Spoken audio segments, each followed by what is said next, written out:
This is Dave Espino, and welcome to eBay Hacks, the Listing Hacks edition. In this edition of eBay Hacks, you're going to learn all kinds of advanced and creative ways to crush your competition on eBay and dramatically improve your sales on eBay. In the last 14 years of being a power seller on eBay, I've discovered so many ways to improve my sales, and I can't wait to share them with you. So let's get started. What are listing hacks?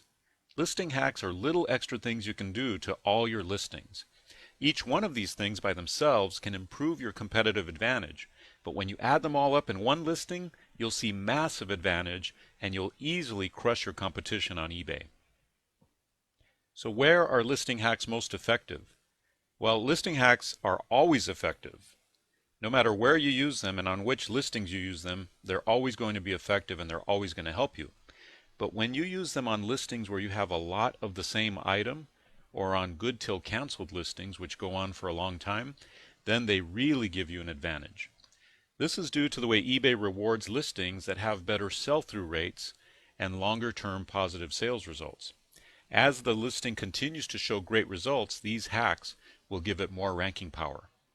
So why apply these listing hacks? Well, one of the ways you can combat listing fee increases, shipping cost increases, and other restrictive policies is to run your eBay business lean and mean and run it at the highest competitive level possible. And so this means using every advantage possible within the rules.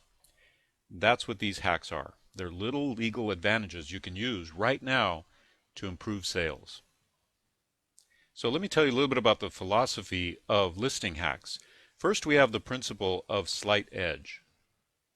And this principle just simply means that in everything you do, you always want to have a slight edge over your competition. You always want to do things a little bit better, and over time you do enough of these things a little bit better and you're going to end up being a lot better. The other principle is from Tony Robbins. It's constant and never-ending improvement. You always want to be improving your eBay listings, your eBay business in general. And it's all about generating higher profits. So I hope you're excited to get started with eBay Hacks, listing hacks.